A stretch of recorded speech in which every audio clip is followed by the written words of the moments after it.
Alright, month-long break from making YouTube videos officially over. Let's get back to it, shall we? I'm back! I'm back! Alright, guys. Welcome back to my YouTube channel. Nick Pulmonacos here, back finally with yet another video essay. And before I go any further, just want to say thanks for bearing with me through this month where I haven't been making videos. You know, I'm just wasn't in the right headspace to make anything, and I'm not the kind of guy to just, push out crap for just the sake of making content. And if you're like me, living in Ontario here in Canada, you'll know that my province specifically seems to be unable to get a handle on this pandemic. So no one's really happy right now. And that being said, for me personally, when I'm not happy, one of the things I like to do is turn on a movie, a movie that makes me happy, or, maybe a TV show. And the TV show that I watched, through this ordeal, the latest one, is actually the basis for this video essay.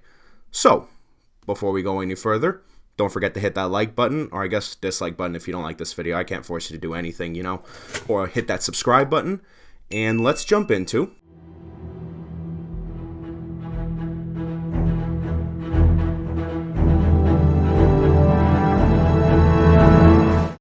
The last time we see Sam and Bucky is after Steve leaves the shield with Sam. Sam is coming to terms with what it's going to be to pick up that shield. And that's where we kick off the show. Allow me to ask everybody a question. What does it mean to be a hero? Or rather, what does it mean to be a hero that specifically represents a certain country? That is the main question asked in The Falcon and the Winter Soldier, and it's not one that is handled lightly.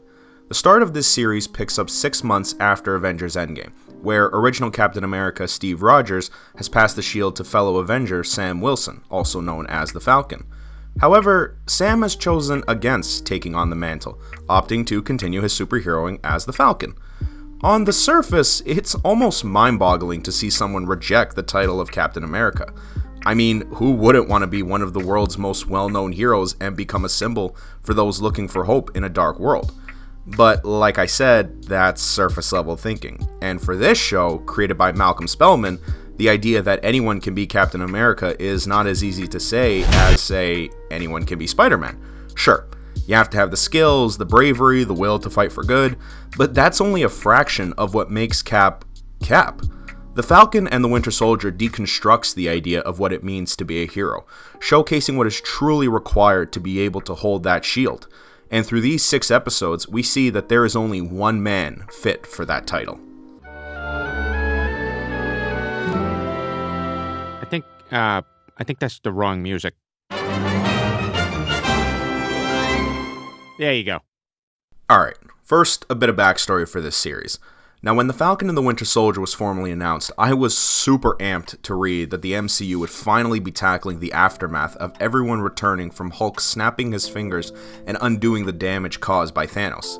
With billions of people returning, the world was faced with a unique issue, one that resembled similar inequalities faced by our own society, citizens displaced, and the matter of how to deal with those seeking refuge. Now, this led to the creation of the Global Repatriation Council, designed to assist in transitioning the world back to its days before Thanos' snap. But, as many will tell you, the world wasn't perfect by any means.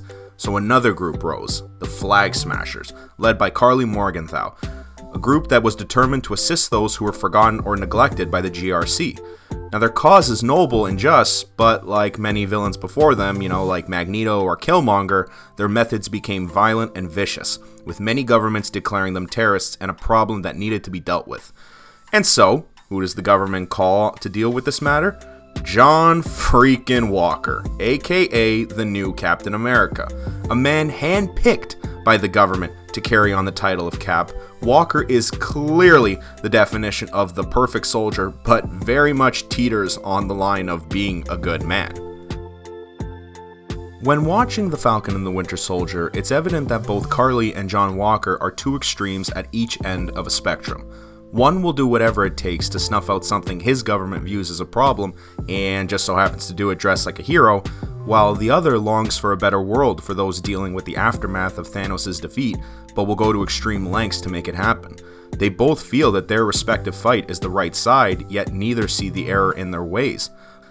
But a spectrum always has a midpoint, and for this series, that's Sam Wilson. So you really gonna let Isaiah Bradley get in your head? You gonna let him decide what you do next? Isaiah's been to hell and back. If I was in his shoes, I'd probably feel the exact same way. But what would be the point of all the pain and sacrifice if I wasn't willing to stand up and keep fighting? Sam Wilson is the ideal that every hero should strive towards. Like John Walker, he's a skilled fighter who never backs down from a fight, and like Carly, he isn't afraid to face a problem head on, no matter how tough or uncomfortable. However, unlike the both of them, Sam carries the heart of a hero, someone who fights with honor and never crosses over the line that turns heroes into vigilantes. The character of Sam Wilson is one of the most endearing and relatable characters in this entire insane franchise because unlike others, he faces real human problems, yet still chooses to try and rise above them in the hope that he's made a difference. He's not some hopelessly ideal person who just ignores issues around him and tries to be some happy-go-lucky hero. He recognizes what's going on and puts a spotlight to them, but never shies away from dealing with said problem. Not that this is anything new for a superhero to do, but it hits different knowing that Sam Wilson could truly be anyone. Even more so than, say, Spider-Man or Ant-Man or even the MCU's original Captain America, Steve Rogers. At the end of the day, Sam is just a guy trying to do the right thing, which is why when he finally does decide to become the new Captain America, it is earned and awe-inspiring to witness. I just want to preface everything here by saying that obviously this is all my opinion, so you're free to disagree if you want, but for me, Sam Wilson is more of an embodiment of the not a perfect soldier but a good man quote than Steve ever was. And look, I adore Steve Rogers, and no disrespect to him because the man was one of the most kind-hearted and heroic characters in the entire MCU. But Steve is a good man because life itself wasn't exactly hard for him. Not in the man living out of time sense, but rather the privilege he carries with him, as well as being a literal super soldier. In retrospect, Steve never had a lot going against him. I guess maybe his height at one point. The problem he faces as Captain America are mostly Avengers level threats that aren't grounded in reality.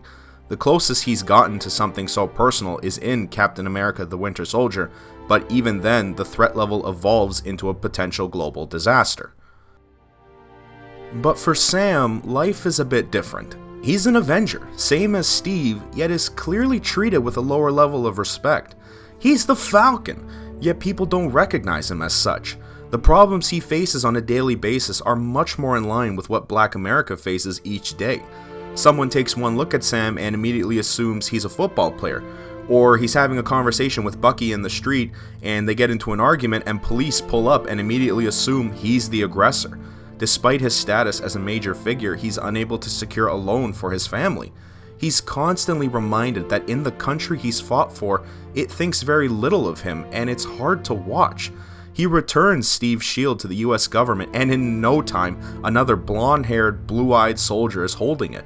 Why should Sam want to hold that shield or bear the title of Captain America, especially since it ends up being revealed that the US did in fact have a black super soldier at one point by the name of Isaiah Bradley, only for Sam to realize that Isaiah was imprisoned for 30 years despite being a hero for this country. I ask again, why would Sam want to hold that shield? It's an interesting question, and one that the show does not try to dance around. For the first couple of episodes, Sam and Bucky are arguing over why Sam gave up the shield. Bucky argues that Steve chose Sam, and he can't even fathom why Sam wouldn't want to be Steve's successor. But over the course of the story, however, we obviously see why Sam would be so hesitant, leaving Bucky to realize how complicated the legacy of Captain America and the history of their country truly is. When Steve told me what he was planning, I don't think either of us really understood what it felt like for a black man to be handed the shield. How could we? I owe you an apology. I'm sorry. Thank you. They live in a place that actively fights against black, brown, and other minority groups. But even in that ugly truth lies a man, not a super soldier, who still holds on to the idea that we can be better, that change needs to happen, and that men are still capable of being good. No matter what this country has thrown at him, Sam Wilson has never wavered. He's a good man in spite of everything around him, and he doesn't need some serum to enhance that idea.